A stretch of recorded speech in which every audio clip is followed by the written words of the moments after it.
We're going to be looking at two questions for this video because they're linked together. The answer for question 1 is supported by the answer in question 2.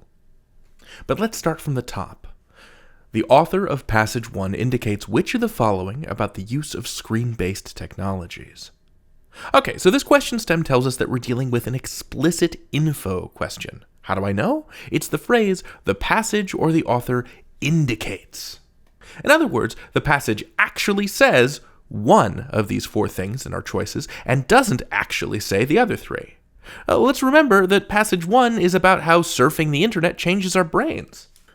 It's right there in the title of the passage. The web shatters focus, rewires brains.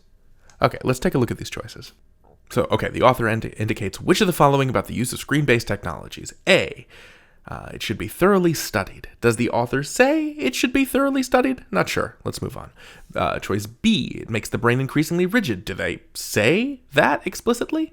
The passage said that it changes our brains, maybe not always for the better, but I don't think rigidity was mentioned. Choice C, it has some positive effects. Was there anything positive that the author said about screen time? Maybe. Let's leave that in. And D, it should be widely encouraged. Does the author say that more screen time should be encouraged? This choice is the most positive of the bunch, and the title alone tells us that the author definitely has some reservations. So I feel pretty confident about crossing this one off. Okay, so I'm leaning towards C. I might want to check out A, but if I can find a mention of some positive effects anywhere in the passage, I'm done. I can circle C and move on. So let's take a look. Let's go back to the passage. And you can see in my pre-read, I put little pluses by everything that was positive. So we've got certain cognitive skills are strengthened, a group of young people had significantly boosted the speed with which they could shift their visual focus, web browsing strengthens brain functions. Those are some positive effects. So for me, I've seen enough. On test day, I would circle choice C and move on. Throughout the reading test, we need to be careful with choices like A. These choices sound completely reasonable. Yes, it should be thoroughly studied. However, we can't choose choices based on whether or not a choice sounds reasonable or makes sense. Lots of wrong choices sound reasonable and make sense. Indeed, they are written that way. Our job is to find the choice that actually answers the question being asked. In the case of explicit info questions, it's the choice that is actually mentioned in the passage that we have to find. Right, it's called the evidence-based reading and writing test for a reason. The answers are all based on evidence that you can find in the passage.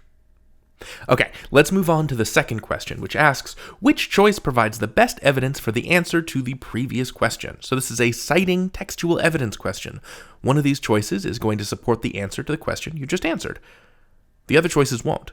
There are two ways to approach a question like this, and I'll run through both of them. Plan A. Support your answer to question 1. This assumes we've answered the previous question by looking for evidence, and we feel confident about that answer. The chances are good we'll find the evidence we used to answer the first question just sitting in the choices. And plan B is test the choices. If I'm not sure of my answer to the first question, I can use the choices in the second question to help figure out the answer to the first question. So I'll do them both. Here's plan A in action. All right, so when I did the first question, I figured out that the author said some good stuff about screen time in the first paragraph. Let's see if there's a choice that matches the evidence I found. Okay, so choice A, lines 2 to 3, starting with certain. Certain cognitive skills are strengthened by our use of computers and the net. This is our answer, right? It matches my answer from the first question. And on test day, I would just circle that and move on. Do you see how fast that can be if you were able to find evidence to support your answer when you were doing the first question? Okay, so let me erase my work. Let me pretend I don't know the answer to question 1, and let's start fresh. Now, remember that plan B is for when I'm not sure what the answer to the first question is. I know for sure that one of the choices here in the second question is going to answer the first question, so I just need to find it. I'm going to test the choices one by one and ask myself, does this answer the first question? In order to do that, I'm going to need to make sure that I have the first question stuck firmly in my head. Does this tell me something about screen time? I'm going to use this test on each of the choices in the second question. If it doesn't have anything to do with the use of screen-based technologies, then it can't be right. So, which choice provides the best evidence for the answer to the previous question? Lines 2 to 3, certain, net. So, certain cognitive skills are strengthened by our use of computers and the net. Does this have to do with screen time? Yes. Certain cognitive skills are strengthened by it. Now, I can look at that first question and see if I find a match, all right? Oh, hello, choice C. Well, it looks like we may have a winning pair. But let's apply our test to the other choices in the second question just to make sure. So I'm going in, looking at choice B, lines 19 to 20, starting with but, ending with smarter. But it would be a serious mistake to look narrowly at such benefits and conclude that the web is making us smarter.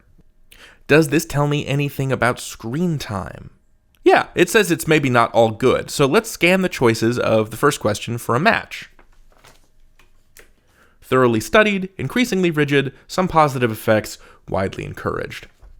I'm going to say no, there's no connection to another choice here, so we can cross it off. Choice C, lines 20 to 24, beginning with in A. In a Science article, here we are, published in early 2009, prominent developmental psychologist Patricia Greenfield reviewed more than 40 studies on the effects of various types of media on intelligence and learning ability. Does this tell us anything about screen time? Not really, it just tells us that Greenfield reviewed lots of studies. Does that have a match in the first question? Let's go back. Sort of. Choice A says there ought to be a study, but that isn't the same as there was a study. So we can cross it off. Finally, choice D, lines 24 through 26, starting with she. All right, here's line 24. She concluded that every medium develops some cognitive skills at the expense of others. Does this tell me anything about screen time? Not really. This is kind of broad, not specifically about screen time. It's about every medium. In fact, I wouldn't really say this is about screen time at all, so we can cross it off. And that means choice A is our answer. Let's recap plan B because it takes some practice to get right. The key is to lock the first question in your head as a test for the choices of the second question. You saw me do that when I asked each choice, do you tell me anything about screen time? I carefully applied that question to each of the choices. Only one of them told me something, and then I found a match in the choices of the first question. I hope this video gave you some clear strategies for approaching paired questions that ask you to cite textual evidence. Good luck out there. You've got this.